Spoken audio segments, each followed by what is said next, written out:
Alrighty, well it's January 19th, 2013. The temperatures have popped a little bit above freezing.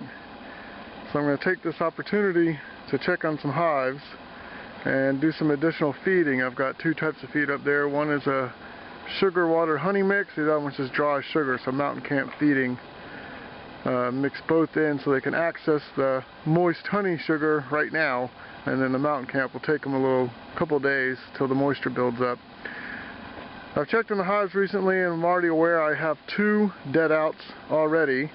That is the hive here on the left with the gloves on top of it. That one died out. It has honey. It's just been so cold they weren't able to move their cluster over to the honey and they starved. And then one of my older hives, lady, over there, you can't really see it because of the glare and the snow bale or the hay bales there blocking the wind, but old lady, she died. Oh no, I'm sorry, that's not lady, that's combustion. Combustion died. That was one of my oldest hives I had, and it died out. It has lots of honey in it, but again, the cluster couldn't move, so they died. The other hives are all alive and doing well, kicking right along. Alright, so I'm going to bust these open and see what we got. Alright, so here I am behind. This is S1. This is an old swarm capture hive from last year. This one is fairly healthy still. The hive is very heavy. There are bees in it. They are feeding on the emergency feed I gave to them 2 weeks ago. Now the trick to doing this when it's this cold out is to have everything prepped and ready to go. So I've got my newspaper pre-cut for the perfect size to fit on the frames, my sugar portioned out, and my glob of honey sugar ready to go to plop on there.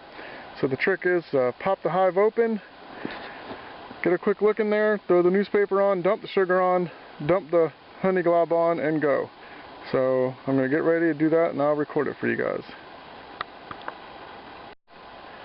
Alright, so the telescoping lid is off. I can see in there that they are working on, you guys probably can't see in this camera, but they are working on what was put in there before. A little bit.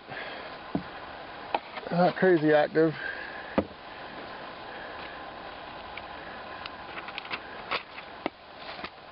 So I take this newspaper, just lay it down right there on it.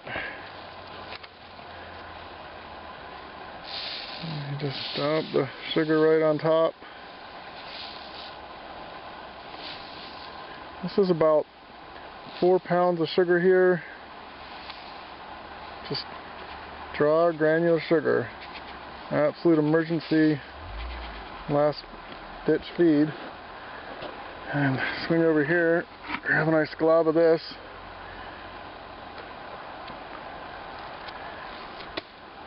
Just put a glob on there for them. Sorry for the shakiness. I was trying to get my daughters to help me film, but they don't want to come outside. Another little glob there. That way the bees can get up here right now, get that nice little treat right away. Trying to get so it doesn't spill all down. They smell it. You can see them coming up already. See right there? They can smell the honey already and they're going to come up and come get it. They know it. It's good for them. Alright. Lid back on. Our inner lid. So I'm going to throw this inside. Get to that too if they want it.